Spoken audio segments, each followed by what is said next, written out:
Scott was born into a religious family, being the son of a preacher. However, his faith belonged to a Native American religion, which is not exactly the same as Christianity. On July 23, 2007, he experienced a severe heart attack, undergoing traumatic intubation, complications of acute myocardial infarction, and cardiac arrest for 18 minutes. During this process, he prayed to the God he believed in, and as a result, he had the near-death experience shared on the NDE website. Here is his account. When I got there, a bunch of people was waiting for me. The doctor and the team were about to call it a night, but they stayed to help me. I got teary as the doctor explained what they were going to do. I just wanted my family there, to feel them close. The room started getting dark again, and that feeling of being in real trouble came back. I just wanted to sleep, so I closed my eyes, hoping everything would be better when I woke up. "Doctor, I'm closing my eyes now. I'm tired. This is going to hurt, right?" He held my face and said, "Don't worry, Scott, we're here for you." He meant it. "Doctor," I pleaded, "please don't let me die. It's really bad. Please don't let my body die." "Take it easy, Scott. Just rest. I don't take requests, it's too much pressure." He smiled. "Tell them I love them?" I asked. "I'll let you tell your family you love them." He said. It felt odd. I could still sense them, or maybe they were far away. Closing my eyes, a strange calm came over me. I stopped resisting, welcomed the darkness, felt a gentle jolt, and moved down the hallway. My eyes wouldn't open, but I thought things were getting better. I felt my family nearby, but the room seemed strange. Cold and alone, I thought. "They need to cover me up." I kept hearing. "Your eyes are closed." I told the doctor I was taking a nap, saying, "Good night." I was sure I was still asleep, seeing an endless space. A warm, golden light surrounded me before I stood on a huge plain, floating. The gentle breeze played with the grass like music. Fuzzy outlines appeared in the distance, like low mountains, getting closer as I moved ahead. This was almost the same, but they weren't just far away, they were all around me. This was beautiful, like a picture-perfect painting or photo. It was like they had cleared this place for me. I felt like I was in a field I used to walk in when I was troubled and needed comfort. I didn't understand, but I started to feel safe, warm, and comfortable. I was also feeling something else. I didn't think I deserved to be there. I knew my story, and I thought I knew what was true about heaven, hell, and the afterlife. I was starting to get overwhelmed by the experience. What seemed to be the sky was more than just a lamination or layer upon layer of light and vivid colors. It was like the sun just before sunset. The warmth radiating from it started to make me feel safe and comfortable. I have never felt that before this time in my life. I kept struggling with my feeling of not deserving or belonging there.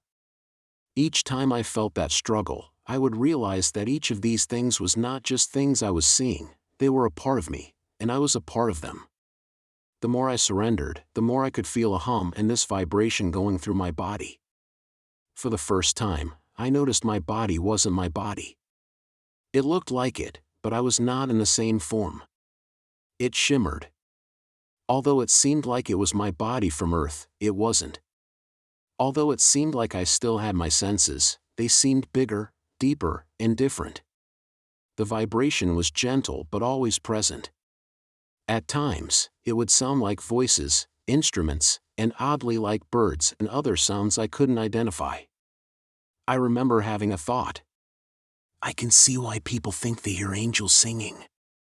It kept shifting between all things, and it was beyond what I could comprehend as music. By themselves, the sounds were just pitches and tones. But together, I could flow with it, and it flowed through me. Or at least that's what I thought it sounded like and seemed like. I felt so at peace, I felt so serene. The only words I can use are total completeness and acceptance. As I stood there with my arms out wide, I realized I wasn't alone anymore. I knew I was in the presence of the Creator. The light had started to get a little brighter and less radiant. I felt the presence of something that was way bigger than me.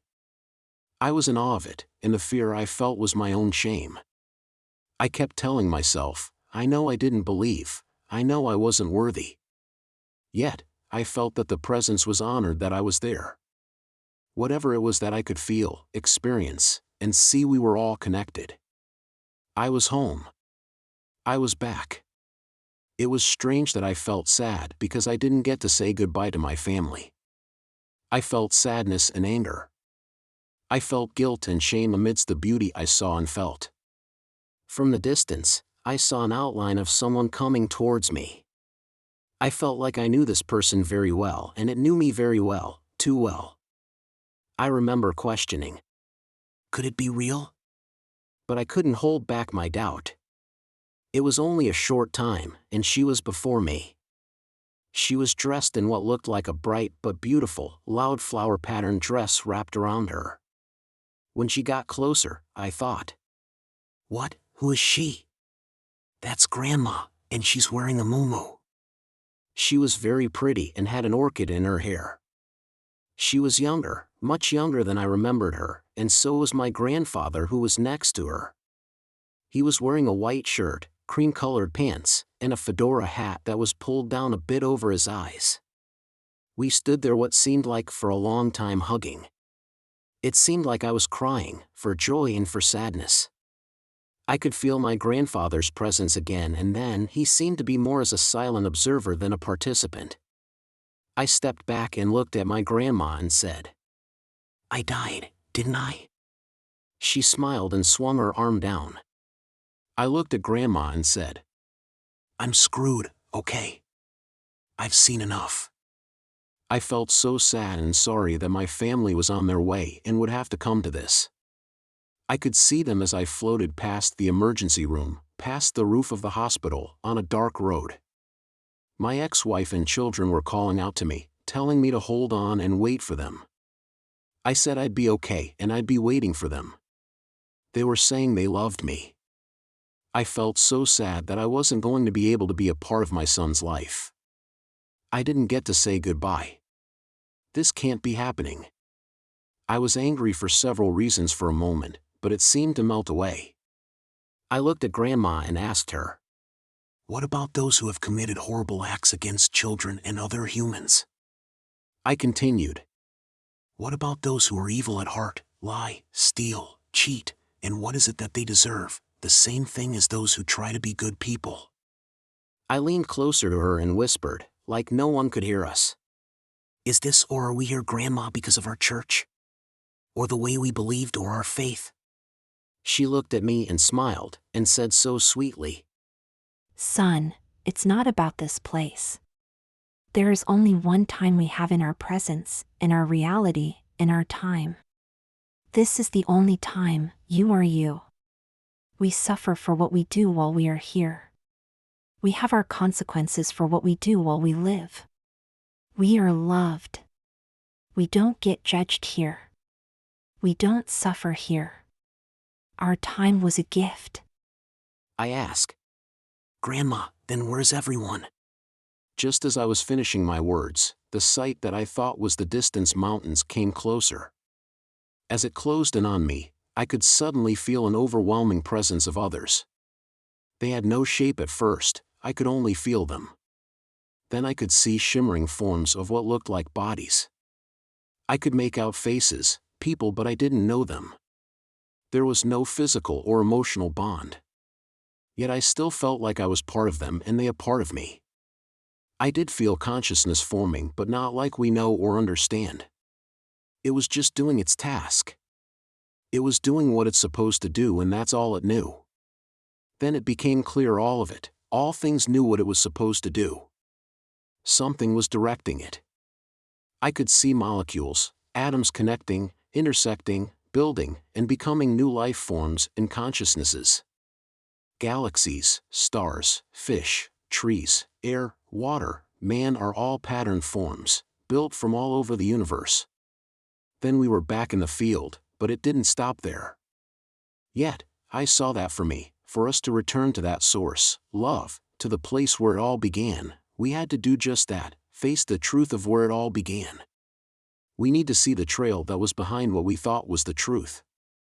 I saw how we fear, so much fear. As I did, I felt the sun behind my grandmother get warmer, brighter, and stronger. I could feel a love and comfort I can't put to words radiating from it. I felt a humbleness and honor that I don't know how to express radiate from this source. I was forgiven. Then she stood in front of me and said, Son, you must go back. It's not your time. I said, No, Grandma, I want to stay with you. I miss you. This is home. I am home. She smiled. My son, you will have some crosses to carry yet. You will have some things you will have to suffer. I could feel her sadness for this. I was shown some things, some having to do with my health. You, son, are not able to leave yet. It's not your time. I tried to push past her, but she stood there with her arms crossed, so I wrapped my arms around my grandmother and told her I missed her. I know, son. She said, We miss you too, but we will see each other again. I heard a voice from the light. My son, do not fear, you will not be alone and I will take care of you. I felt wave after wave of light flow through me, like arms wrapping around me and through me, not pulling me in, but letting me go. My grandparents faded away. I felt like I was falling. I remember getting a glimpse of the top of the hospital roof and trees outside of the building. I woke up in a hospital room 5 hours later.